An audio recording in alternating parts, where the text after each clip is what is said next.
I was never sure if the cookie. I usually get the first shear. Yeah. I wasn't sure if the cookie box. No. It's smoking the steak.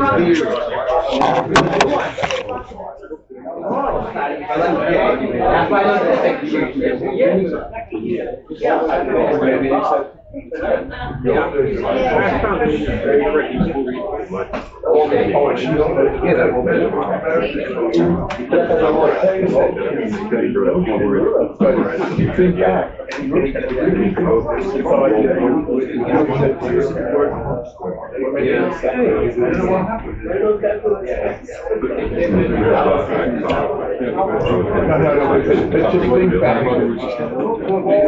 If you think back,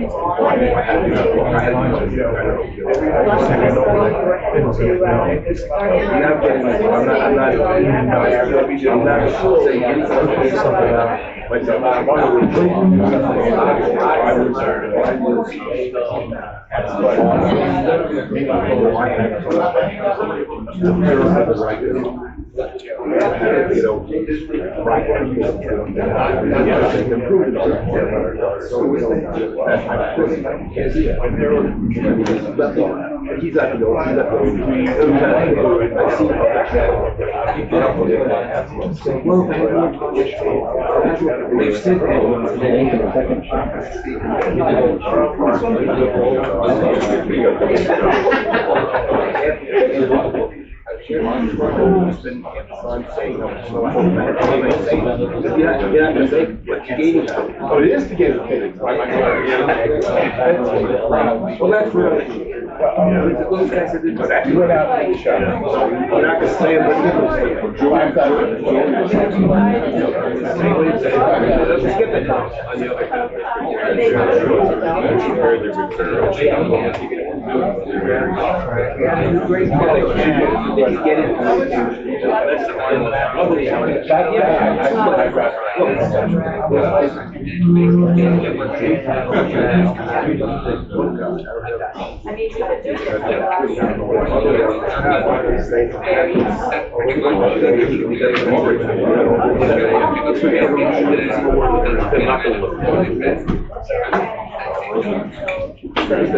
Okay, hi everyone.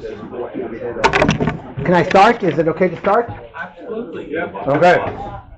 No, I didn't know what the protocol is always. I usually do the first year. Yeshiva only starts next week, so I can do the second year today. So that's why I'm here for second year. Hi everyone. I hope you had I said I'm usually in the first year because I usually have to teach now elsewhere, but Yeshiva only starting next week. I hope everyone had a good chofesh.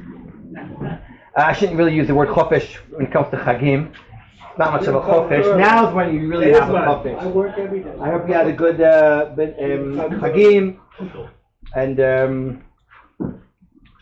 it was quite an emotional chagim this year. It's still going on. Last night I went to the levaya of I'm sure other people were here at the Parrots levaya. I think I actually saw you, by the way. I think I saw you. Yeah. So that was that was kind of biblical. That levaya, like we felt that we were like in a movie. It was mamash, I don't know, having the whole story there. It was like a movie script. Quite remarkable, quite amazing. So. I'm sorry to go from that to a normal shiur, but you know what? I feel that that's very important these days. Just do normal shiurim, not everything. We're so much in the news that to learn Torah, just about Torah, without needing an agenda, is also quite important. I'm feeling that very much. I hope you feel the same. So I would like to speak today a little bit about a question that might come up in the entire Sefer Bereshit, which we're starting hopefully this week, B'Sha'at Tovah. And that is the question about what is the place of mitzvot in Sefer Bereshit. And I'll explain. The most important source for my shiur today is not mentioned in the Daf Mekorot, because I assume that it's such a basic makor that we all somehow remember this makor. It's the first Rashi of Chumash. The first Rashi of Chumash asks such an important question, and even though I'm a big Zionist, I think that the answer is less important than the question itself. The question itself The entire is... first year was about that. Oh, that Rashi? Good. That topic. Mitzvah. So I'm not going to... So, that's even great. That's even better. That I can just... I can continue.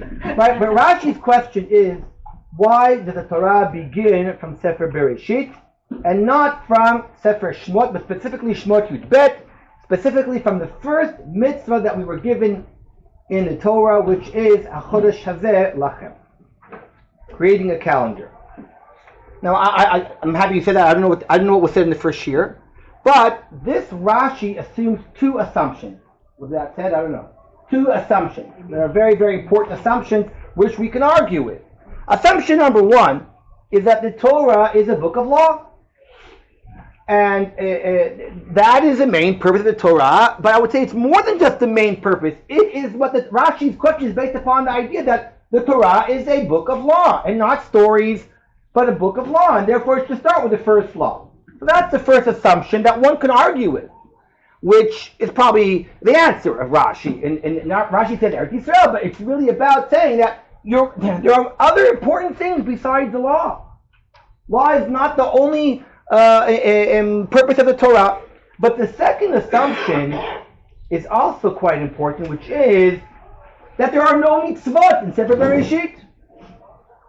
That the first mitzvah that we have is in Sefer Shmot, HaChodesh Hazeh Lachem. And we all know that's not true. We all know that from this week's Parsha till the end of Sefer Bereshit, we will read, mention, and learn many mitzvot. Let's just go through the famous ones. Puruvu, Gidan Asher, Brit Milah. Oh, so here, those are the three mitzvot that are, as if mentioned, Mamash Mefurash. But as we've mentioned now, there are other mitzvot that are somehow mentioned, not necessarily commanded, but are mentioned, like Achasat Orchim, which again is not. It just brought right up. It's not commanded. It's not commanded. What? Is that the mitzvah? Achasat Orchim? I mean, according. That's not our topic, but the Gadol, yes. The Gadol, yes. Burying the dead. That's already more in Chazal mentioned. But and someone just mentioned Tefillah. Now Tefillah is mentioned in the Torah, Sefer Bereshit. The verb Litpalel does come up, by the way. It does come up a few times. But we know that Chazal learned from the Avot Tefillah. Meaning, besides the mitzvot that are explicitly mentioned, like we just mentioned, there are certain principles, values that are in the halachic realm, in the halachic world, that are learned from the Bereshit. You mentioned tefillah. 3 times a day tefillah is based upon the avot. There are other principles like zrizim makdim lemitzvot. Chazal learned from Avram, Vayashkim Baboker. Even like ideas that if a person is married for 10 years and doesn't have a child, right? Then we learn from Avram Avinu. There are certain principles, laws that are learned from the Maaseh of the Avot that are purely halachic. So Rashi's assumption that mitzvot begin in Sefer Shemot is questionable. I think we could argue with both assumptions. As I said before, assumption number one, that the Torah is just a book of law, I think I don't think it's that difficult to argue. And I think that the fact that the Torah doesn't begin from Sefer Shemot is the best answer to that, right? That's the most simple answer. The Torah is not a book of law, and that's why we start from earlier on. Regarding the second assumption, that's what I would like to talk about today. What are the mitzvot exactly, and what are their status in Sefer Bereshit? How do we view them? How do we understand them?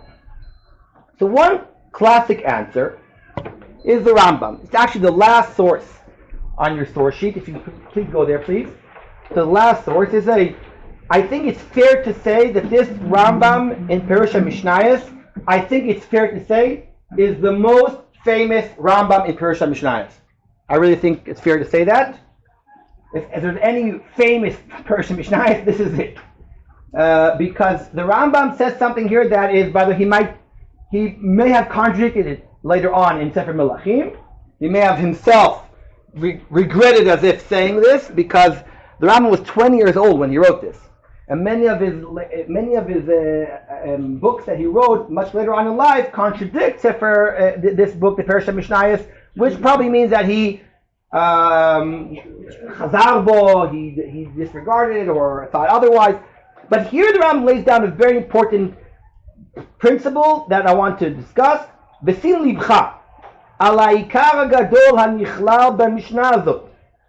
This Mishnah in Chulin is about Gid Hanashe, the prohibition to eat a certain sciatic nerve of an animal, which seems, by the way, such a esoteric mitzvah. I mean, how many of us have ever even had this problem in our lives that we have? Oh my God, don't eat that. That's a Gid Hanashe. Like such a what? Yeah, I mean, I live in Israel. How many times do I eat steak? I don't know. I mean, forget sirloin steak. But okay. Filet mignon is the issue. Oh, okay. Whatever. Everyone's coming out here with all their. Okay. Maybe for some of you this is like a big halacha. Okay, halavai. Ve'uma she'amar misinai ne'esar. לפי שאתה הורית לדעת שכל מה שאנו מרחיקים ועושים היום אין אנו עושים whatever we do nowadays. All the mitzvot that we do nowadays, says the Rambam, second line, Ein anu osim ela b'mitzvot HaKadosh Baruch Hu al yedei Moshe Rabbeinu alav shalom. Whatever we perform today, whatever we are obligated to perform today, is based upon HaKadosh Baruch Hu telling Moshe Rabbeinu. Lo shakadosh Baruch Hu amar l'nevi'im shelefanav. It's not based upon what HaKadosh Baruch Hu told his prophets. For example, she'ein anu ochlim eivar min achai. Eino mipnei shakadosh Baruch Hu asor leNoach. Eivar min achai is to eat a limb from an animal which is alive, which, by the way, today is becoming a big issue with the new meat that they're talking about. That's going to be one of the main questions about produced meat from cells. So that's one of the interesting questions that's on the table right now. That may be one of the issues. Anyway, why don't we? Lefi shemoshe asar aleinu.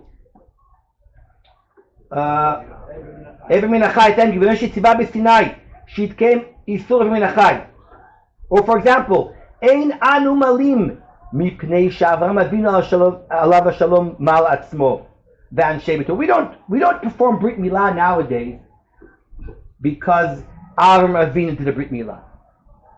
Ela mipnei HaKadosh Baruch Hu tziva otanu al yedei Moshe Rabbeinu shenimor kemo shemal Avraham Avinu v'chen Gid Hanashe ein anu holchim achar isur Yaakov Avinu ela mitzvat Moshe Rabbeinu. Says the Rambam, it's a principle that he says any mitzvah that's mentioned in Sefer Bereshit does not obligate us. It only obligates us because HaKadosh Baruch Hu repeated it at Har Sinai and gave it to Moshe Rabbeinu at Har Sinai. So there are some examples, by the way, are explicit, like Brit Milah appears in Parshat Tazria. Isha ki Tazria v'yada zachar v'kamash b'atemin and then it says v'yomash v'yirbo b'sar lato. So Gid Hanashe, I don't think is mentioned explicitly, but the Rambam says it was given to Moshe Rabbeinu at Har Sinai, and that's what obligates us. In other words, our second assumption of Rashi, that mitzvot were given to us in the Sefer Bereshit, is correct, perhaps literally that they're mentioned, but from mitzad chiyuv, from mitzad the obligation to keep them, there is no chiyuv of keeping the mitzvot that are mentioned in Sefer Bereshit. Which of course begs the question, so what is their place in Sefer Bereshit? Why then do we have mitzvot in Sefer Bereshit? What is the value of these mitzvot that are given to us in Sefer Bereshit? So we can say the avot if they're build a mitzvah. Oh, so this really brings us to the famous phrase, and I'm sure many of you have heard, is that the Avot kept the entire Torah. What does that mean? That's what I want to try to understand. So what does that mean that they kept the mitzvot? What value is there, A, to keep mitzvot when you're not commanded? And B, what does it actually mean? So there's a lot to talk about here, and I can't talk about everything, but I just want to mention very quickly, what is the value of keeping mitzvot when you're not commanded? So here there's a famous machlok in the Gemara about this. Gadol ha-mitzuveh ve'oseh, mimi she'eino mitzuveh ve'oseh. It appears in Kiddushin, it appears in Baba Kama. This idea that you might think that it's greater to keep a mitzvah if you're not commanded. And the Gemara rejects that idea and says, no, greater is the person who is commanded and performs. For some reason, my father decided to put that on my bar mitzvah invitation.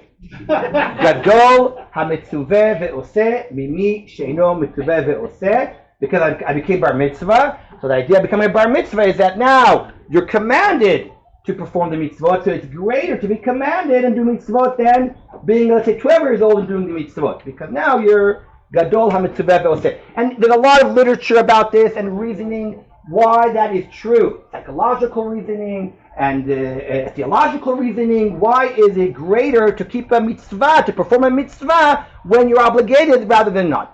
So if that's really true, that almost like says to us, well, the Avot did keep the Torah, but it's not as great as it would have been when we were given the Torah at Har Sinai. But again, going back to what I said before, what is it meaning that they kept the Torah? So before we actually answer that question, let's ask, what are the sources that we have that the Avot kept the Torah? Anyone? What are the sources that seem to indicate from Sefer Bereshit that our forefathers kept? Yes?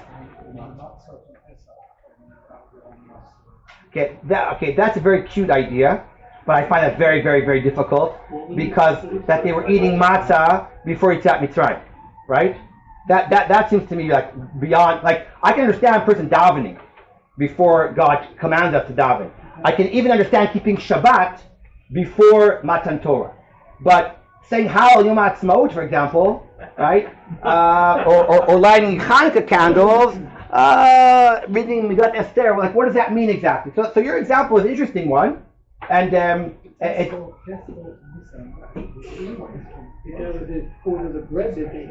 okay. So here we're going into really some deeper kind of theology, which maybe we'll get to in a second. But let's talk about more simple examples. Yeah.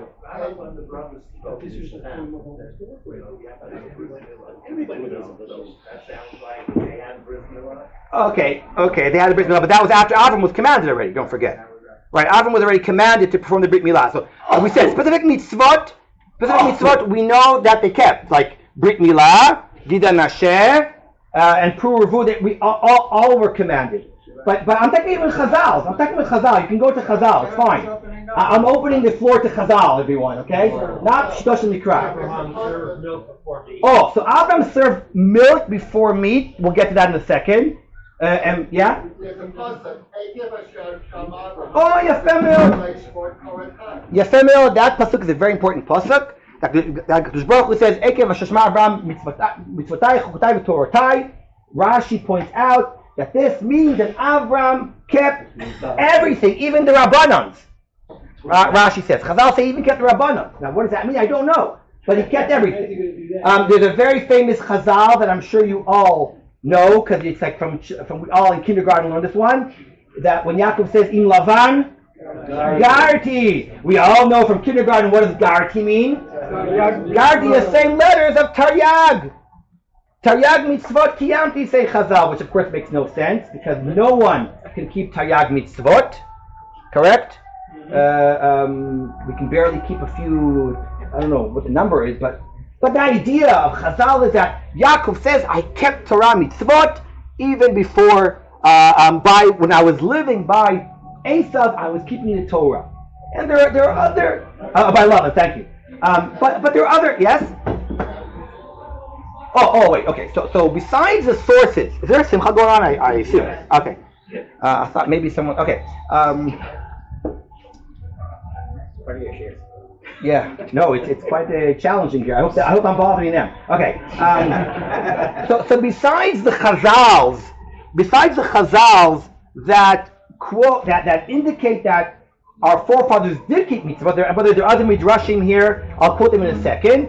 As someone just mentioned, wait a second, there seems to be sources that indicate the exact opposite. Meaning it's not so clear that the Avot really kept the Torah, because we have too many cases that it's quite clear that they did keep all the mitzvot. For example, someone just said, Yaakov married two sisters. And that is, I think, Asur, according to the Torah. That's a really bad one. Okay, it's not about like the Rabbanon. He didn't he talked between Tul, Shidat, Tul, and Sharosh. This is like a real serious one. Right. During your lifetime, no less. Nachon. So that's one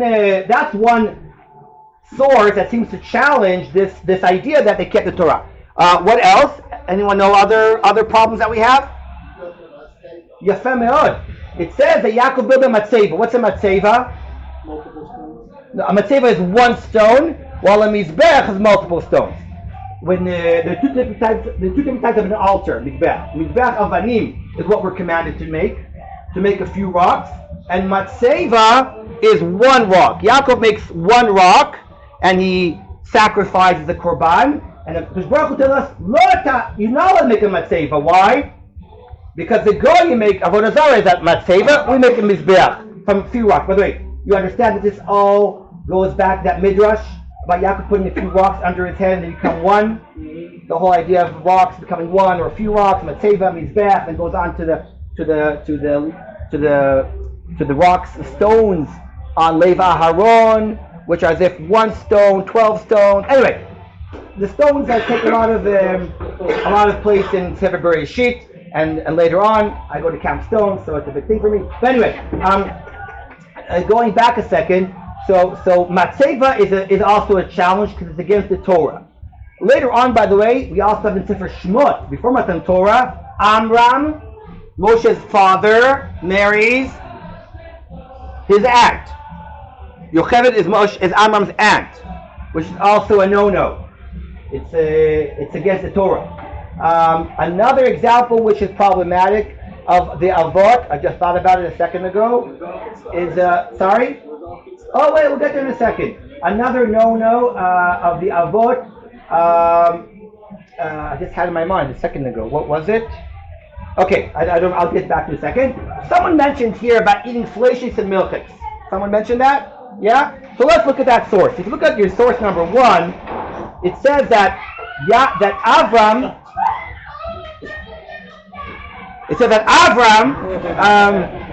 served the Malachim milk and meat. So says the Tosfot, Baalei Tosafot say, Yesh Omrim Mikan she'achlu Malachim basar v'chalav yachad. I don't know. Angels eat. I don't understand what that means. But that the angels eat milchiks and fleishiks together, according to this. This is Tosfot, not just some kind of esoteric perush. And he says that Moshe Rabbeinu uses this against the Malachim. Look at the last 3 lines. Moshe Rabbeinu, when the Malachim said to Moshe Rabbeinu, why are you taking the Torah away from us? Moshe says, remember, wow, it's unbelievable. Like he reminds them that they ate fleishiks and milchiks together in Avram's house. So, in the Dad's Kainim on this, he says that he quotes this midrash, and then he says, look in the middle, mamash in the middle of the midrash, it's highlighted, umidrash zeh cholek המדרש האחר קיים אברהם אבינו עליו השלום אפילו ערב תבשילים. Meaning, he understood that this midrash is saying that Avram ate milchiks and fleishiks. פירוש עירוב תבשילים מעורבים שלא היה אוכל בשר בחלב, גם לא בשר ואחר כך חלב, אלא חלב ואחר כך בשר. דכתיב ויקח חמאה וחלב. So the understanding of this midrash is is that it's not so clear that Avram actually eat meat or milk or not. The Midrashim, he says, it's a machloket in Midrashim. There's a machloket in the Midrashim. Did Avram himself eat meat and milk? So you see that, first of all, the Midrashim themselves had different opinions about did our fathers and mothers actually keep everything? Did they keep the Torah? To what degree they keep the Torah? It's not such a simple kind of idea that everyone accepts. If you look at the next source, you'll see that what we quoted before, it's a midrash, שכל מקום שהיה יעקב יושב היה עוסק בתורה כשם שהיו אבותיו ועד עכשיו לא ניתנה תורה וכתיב באברהם וישמור משמרתי. That's what we just mentioned before, that Avram, it says that he kept Torah. Good question. Where do you know the Torah from? Who taught him Torah? I know what to do. The Midrash says, Rabban Shimon Omer, נעשו שתי כלותיו, both his kidneys, כשתי קדים של מים, והיו נובות תורה. What a strange Midrash.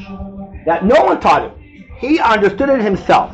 Now, of course, it's a Midrash, and we have to understand what this Midrash means. But before we continue, let's just try to sum up what we learned until now. Until now, it seems that there is an opinion in Chazal, there are opinions in Chazal, that our forefathers kept the Torah to the letter of the law, and then there are those who don't really hold by that too much. But I can tell you that there is a very strong belief and opinion that we find in many, many commentators that took this literally. That really took it literally, that the Avot kept the Torah before Matan Torah. How does one understand that, especially with the fact that we just mentioned that we see that they broke some of the mitzvot of the Torah, right? Meaning, it's the easiest way out of this to say the Torah wasn't given, there was no law, so you can marry your sister, you can marry your aunt, you can do what you want, there is no mitzvah. But according to those, and I just proved it, that in Midrashim and Chazal really took this literally, really took it seriously, that the Avot kept the Torah. The question is, how do we respond to this?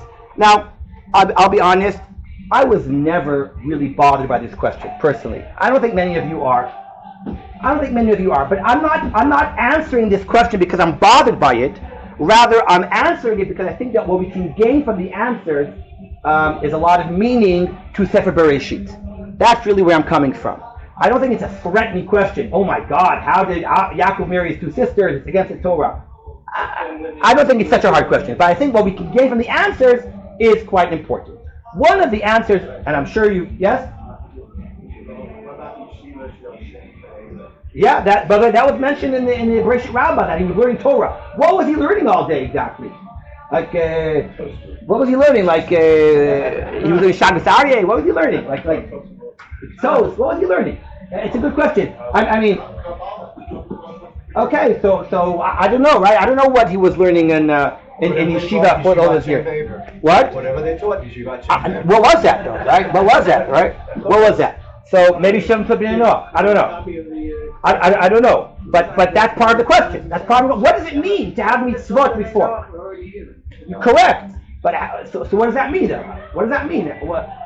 What is the value of mitzvot? That's basically our question today. Sure, today. What is the place, the value, the idea of mitzvot before Matan Torah?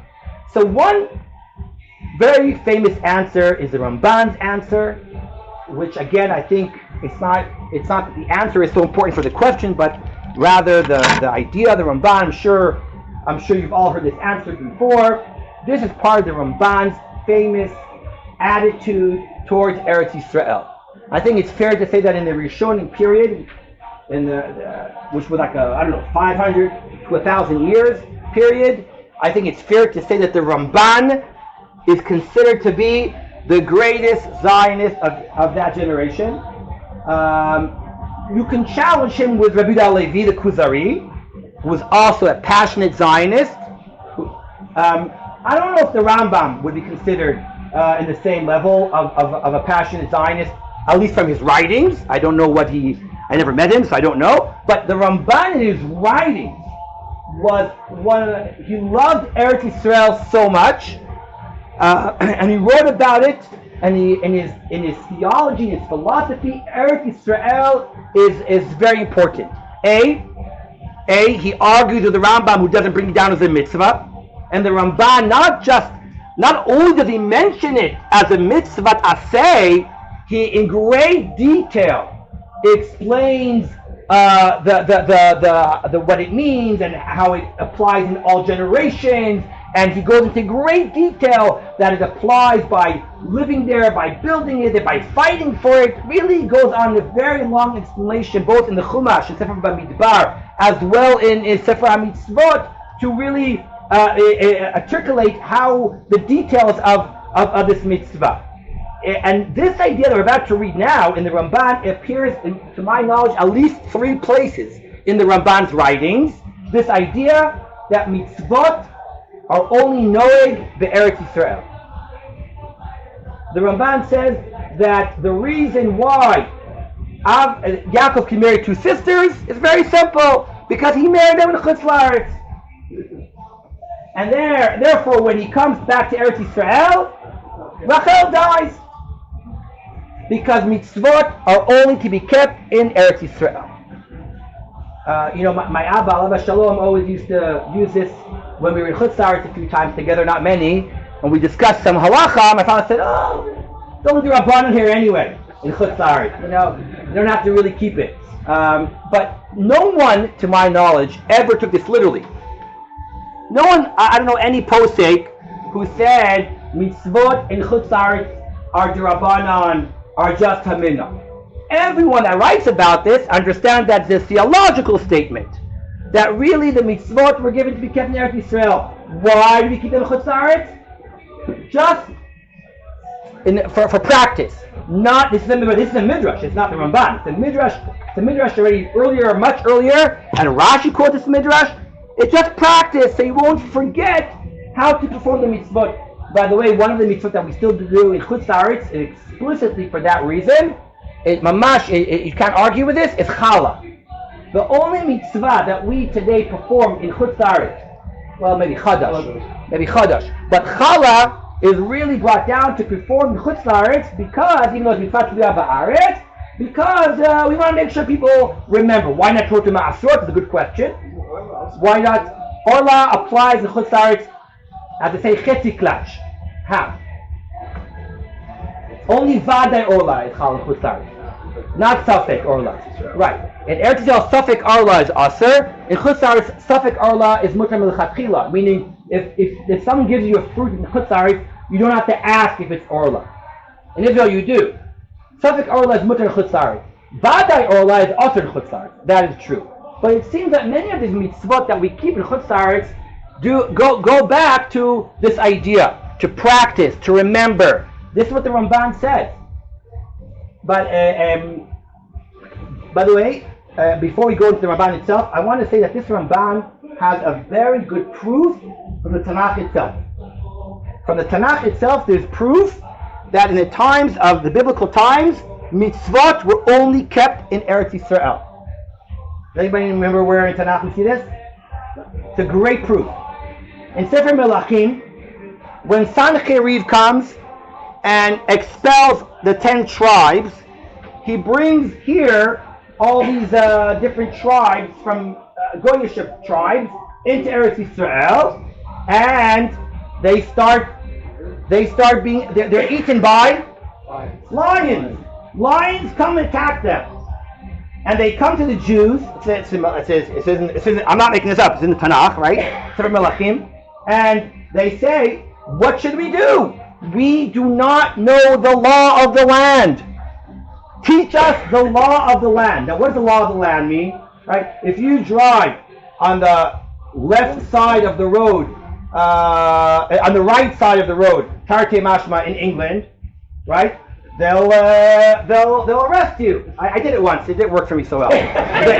they will. You can do a car accident, right? It's against the law. Why? And if I say, well, I'm Israeli, and we drive on the left side of the law, of the right? So they'll say, well, this is the law of the land. Every land has its laws. So what the Tanakh is telling us, that the law of the land is keeping Shabbos. And if you're a goy and you come to Eretz Yisrael, you have to keep Shabbos. And if you don't keep Shabbos, you will be killed. That's the pshat of Sefer Melachim. It's a pshat. Sorry? The land will spit you out. Well, that's what the Ramban says. This also, the land will spit you out. The land spitting you out does not necessarily mean only Jews. The land wants. This is the law of the land. In the times of the Tanakh, as if they did not do a chiluk between tax laws and Shabbos laws. This is the law of the land, which also could mean that when Jews went to Chutz La'aretz, they didn't feel they had to keep the Torah anymore. And by the way, there is a good proof for that too. Now, in the days of Ezra, when they come back, they're all mixed marriages. Because they felt God is not there. That is why you have a fascinating tension in Tanakh between Elokei Haaretz to Elokei Hashamayim. Check this out. The phrase Elokei Hashamayim appears in Tanakh maybe 5 times. 4 out of the 5 times appears in Beit Sheni. In the beginning of Beit Sheni, except for Ezra and Nehemiah, God is called Elokei Hashamayim to emphasize that God is everywhere, not just Elokei Haaretz, Eretz Yisrael. Elokei Hashamayim means God is everywhere in the sense that you have to keep His law everywhere. That could be something a bit later that occurred. But originally the Ramban's idea might be based on historical fact of the times of the Tanakh. And that was the understanding. That of course highlights or emphasizes the uniqueness of Eretz Yisrael, of God's land, that only before God you have to keep the mitzvot. This, as I said, this Ramban technically answers our question about Avram marrying 2 sisters. Again, like I said, it's not such a difficult. Yaakov, marrying 2 sisters. Like I said before, I don't think it's a very difficult question, but I think what we gain from this answer is important. I'm not going to read it inside if that's okay. I would like to go to the Gur Aryeh, next source, the Maharal. The Maharal's answer is a bit more complex, and I'm not going to go all into it, but I will mention he mentions this idea, which is again argued upon and mentioned in different places, that I don't understand, what's the problem? Yaakov married 2 sisters? Who did he marry exactly? 2 sisters that were not Jewish. They weren't Jewish. So obviously, how did he marry 2 sisters? Forget 2 sisters. How did he marry a woman? She's not Jewish. Can you imagine? He came with her to the Rabbanut, and they said, Leah, Bat Lavan, get out of here. He's a guy. So obviously, what did he do? He converted Leah. Obviously, he converted Rachel. And when the person converts, you're like a baby that was born anew, and therefore you have no yichus. You're not your parents. Theoretically, a convert can marry his sister. A convert can marry his mother. Why? Because he's not connected anymore to his past. So this idea is mentioned in the Maharal. I'm not saying this is exactly what he says, but this idea is a well-known idea, also mentioned in the Maharal, and that explains the technicalities. Meaning, yes, of course, Yaakov kept the whole Torah. Of course, he never would have thought of marrying 2 sisters. That would be a terrible thing. How do we solve it? By explaining this idea of conversion. Now, you all realize, you're all yelling correctly, and it really sounds very strange for so many reasons. Reason number A, was Yaakov Jewish? Was Yaakov Jewish? Now, that, by the way, is a tremendous question. Were Avram, Yitzchak, and Yaakov actually Jewish? So what is their status? What's the status? Now, I'll explain to you why this is a very important question. Because at Matan Torah, let's start later. Today, if someone wishes to convert to Judaism, what do they have to do? 3 things. If you're a male, you do a Brit Milah, mikvah, and and korban. Korban. Now we don't have korban today, so just brit milah and tefillah and mikvah. And a woman just does mikvah. Where do we get this from? Wait, well, let's not go down right now, please. Not right now. Not now. The Gemara mentions these three things, right? The Gemara mentions these three things. Now, I'm not giving you shit about conversion right now. So why those three things? Why brit milah? Why mikvah? Why korban? Well, we just made that up. Where's that from? Where'd that come from? Anyone?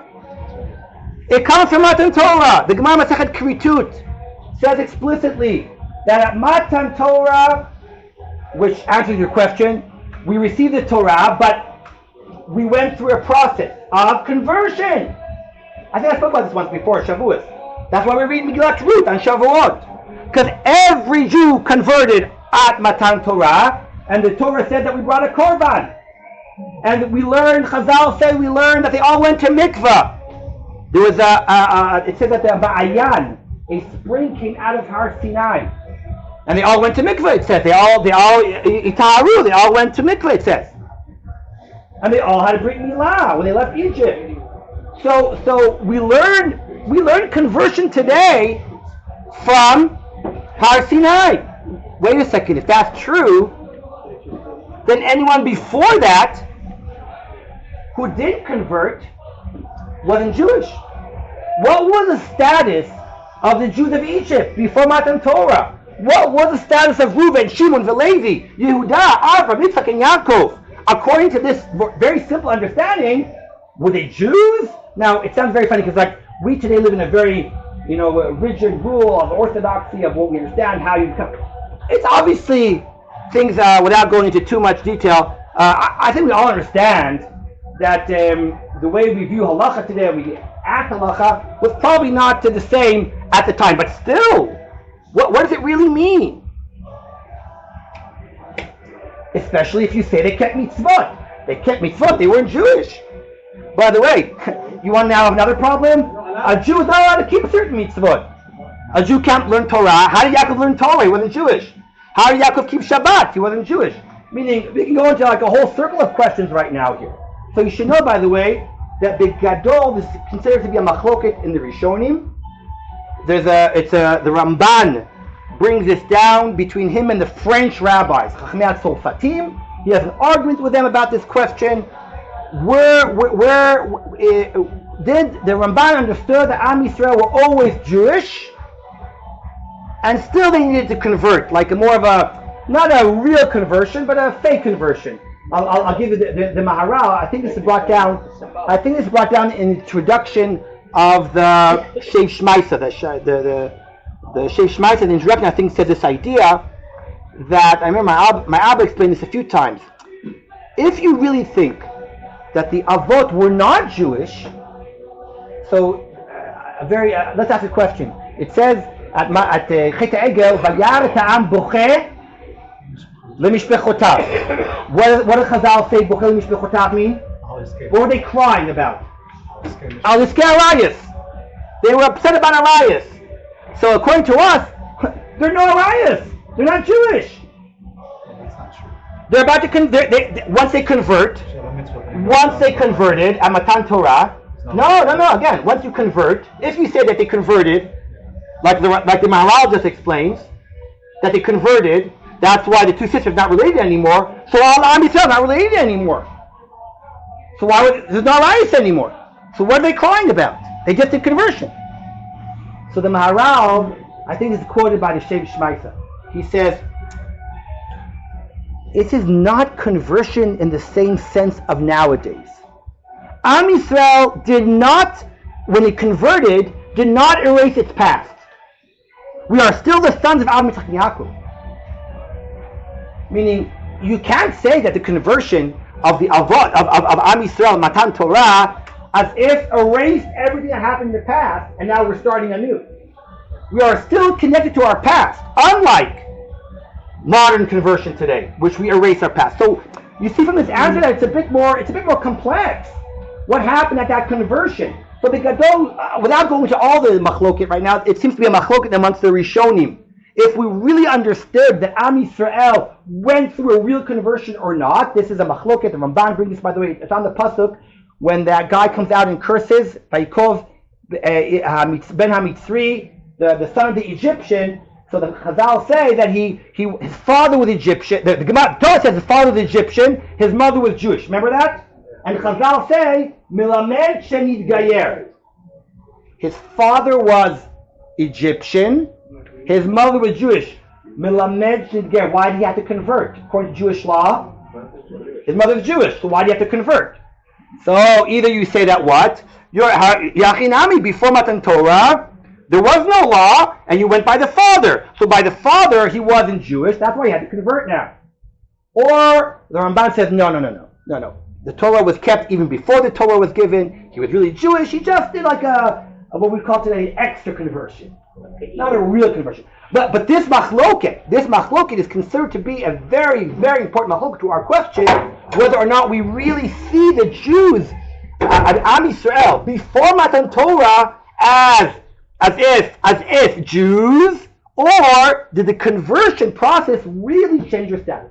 I think we're going a little bit scattering. Now let's go back a second to what we're talking about. To go back to our topic right now, in the Maharal's opinion, or the Maharal's, at least what he brings up here, is really this discussion, which, like I said, is very complex and can go many different places, which seems to argue that there is some difference between the status of Am Yisrael before Matan Torah and after Matan Torah. The world before Matan Torah, whatever way you look at it, is not the same as we would talk about the idea of a Jew being chayav b'mitzvot like we are today. There was an element of conversion. There was an element of change, that people had to change their status. It's not the same thing. So if until now, if I sum all what we learned until now, we said like this. We said there are certain sources that indicate that we kept the Torah before Matan Torah. There's certain sources that say we didn't keep the Torah before, or not to the same level that we keep it today. And we saw two main answers right now. One is the Ramban's answer, that nothing before Matan Torah had to be kept outside of Eretz Yisrael, which can explain. But really, the default is that you should keep mitzvah before the Torah was given. That's the Ramban. And the Maharal, which opens up this kind of Pandora's box almost to this question of what is really the legal status of Jews before Matan Torah. Were they really Jews? Are they really chayav? I would like to suggest a well-known answer, or I would say thought at least about this idea of the avot keeping the mitzvot. I'm going back to the first Rashi of the Chumash. The first Rashi of Chumash, in other words, is telling us that, as we said, as we open this year, the Torah is not just a book of law. The Torah is a book of history also, historical and stories that are important for our collective historical identity. The Torah is about principles, about ethics that we take with us. And I think that one could, as if, argue within Rashi's idea that there's something to gain about the world of mitzvot that were kept prior to Matan Torah. The Torah prior to Matan Torah, the law, is a law that we do out of understanding, out of ethics, out of identity, out of principle. We all know the famous Chazal that at Matan Torah, HaKadosh Baruch Hu forced us to receive the Torah. Kafa alehem har kigigit. That Chazal is vital. It's important because even without Chazal, it's obvious that there is no choice. We were given the Torah. The free choice is keep it or die. That's a free choice. A bar mitzvah kid, a bat mitzvah child, It's not given the choice in the sense of, oh well, like the Amish, you can leave. Sorry? It's called something, yeah. The Torah from Sefer Shemot is a world of Hamitzuveh ve'oseh, and the world before is a world of keeping Torah bivchinat derech eretz kadma laTorah, bivchinat understanding what I'm doing because it's coming from my own. We read the Midrash before. What does it mean that Avram's kidneys taught in the Torah? What does that mean even? So it means that it's something from within Avraham. It's been Hakadosh Baruch Hu installed in Am Yisrael's DNA, in our forefathers' creation. He created this idea of Kabbalat Torah u'mitzvot. It wasn't external. It comes from within. It gives us this kind of understanding that the mitzvot are natural to us, that they are understandable, that they are logical, that we can identify with them. But I would say it's more than that. Specific mitzvot that we learn from Sefer Bereshit are mitzvot. I think we don't have time to do this, but if we go through them, they each every one of them symbolizes something very, very important in our existence, in our identity, and who we are. I think Pru Revu is much more than having a child. Pru Revu is the first commandment that humans are commanded. Rav Soloveitchik talks about this quite a lot, that Pru Revu is about man's commandment to create, to explore, to discover, to make this world, as we would say, a better place. Not to hide yourself, not to just to live for yourself, but to live for developing this world. Rav Soloveitchik's philosophy, theology, I believe, goes a lot back to Pru Revu, to the mitzvot of and Gan Eden, of conquering the land and developing the land. Sefer Bereshit in the Rav's theology, I think it takes a lot. If you read his works, you'll see that he always goes back many times back Sefer Bereshit. The Brit Milah, of course, is the Jewish identity. They say today in Israel that there's no laws, to do a Brit Milah today. There's no law. But the number of Jews who choose to do Brit Milah in Israel is one of the highest mitzvot that's performed in this country. It's very, very high. Without being commanded, meaning there's no law of the land. There's something very basic about the Brit Milah, and of course, Rashi says that Eretz Yisrael is a mitzvah that already exists in Sefer Bereshit. The idea of the connection to the land. Eretz Yisrael does not begin as a mitzvah in Sefer Bamidbar. It begins with our forefathers, Avram, Yitzchak, and Yaakov, living in the land, establishing their home in this place. And the mitzvah of Eretz Yisrael is something very natural to us. It's not just a commandment that we say, we were told to live here. God told us. It's way above that. It's just a historical fact that this is where our people lived and developed this land. It goes back. That's what Rashi says. Rashi says Rashi says the most Zion thing you can imagine. Right? He says that the whole reason why the Torah goes back, begins with every Bereshit, is to talk about the relationship and connection to Eretz Yisrael. That we have a right to be here, and God gave us that right to live here. So these mitzvot that are mentioned in Sefer Bereshit are really mitzvot, I think, well above the idea of just a technical mitzvah that we are commanded. And when it says, I think that's the real meaning of the third interpretation of many commentators who explain, it's not that the Avot kept the Torah as we think it today. When Chazal said they kept the Torah, it doesn't mean that they mamish put on tefillin, the way we put on tefillin. But rather, this is more Kabbalah, but Nefesh HaChaim says it very clearly. Reb Chaim Volozhin says it explicitly in Nefesh HaChaim. It's also a Shuvah of the Rashba, but the Nefesh HaChaim says it very explicitly. Don't think that they really kept the Torah in the physical sense, but in the spiritual sense, whatever that means. I don't know what that means. In the theological sense, meaning they identified the mitzvot, they understood the mitzvot. And I'll end with one last idea, because that I think is tefillah. We talk about tefillah. What's the source of tefillah? So most people will tell you, korbanot, the word of korbanot.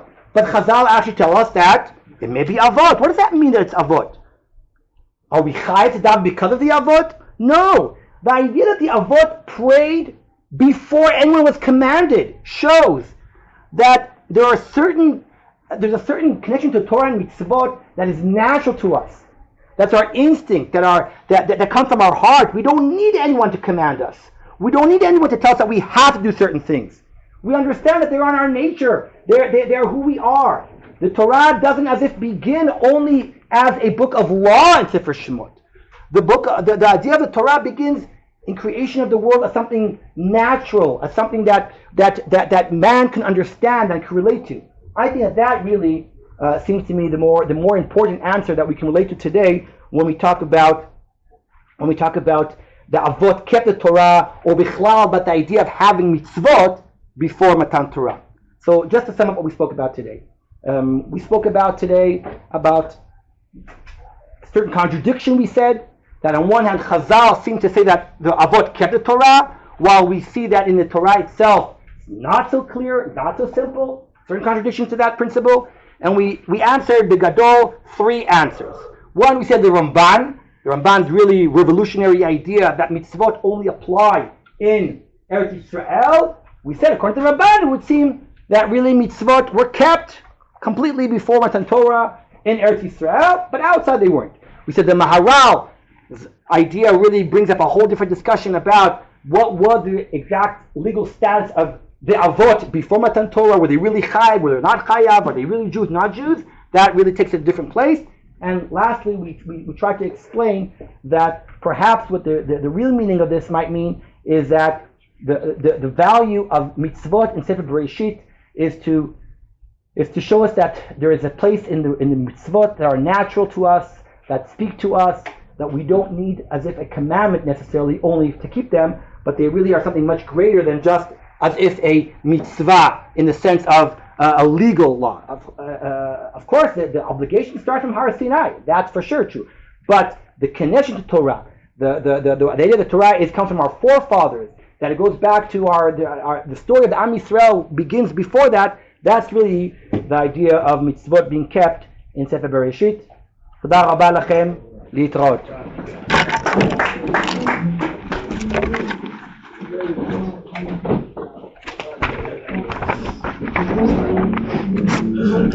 Is it?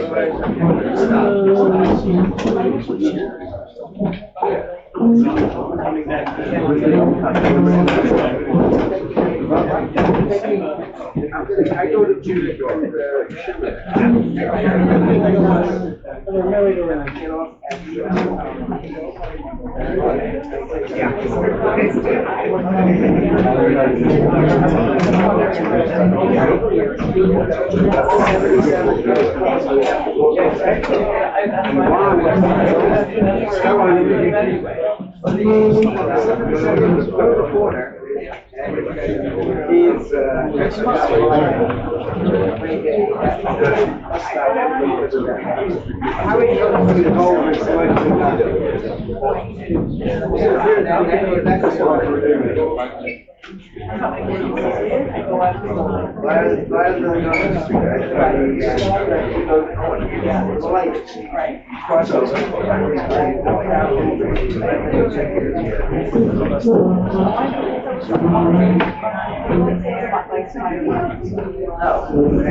I know where to get off.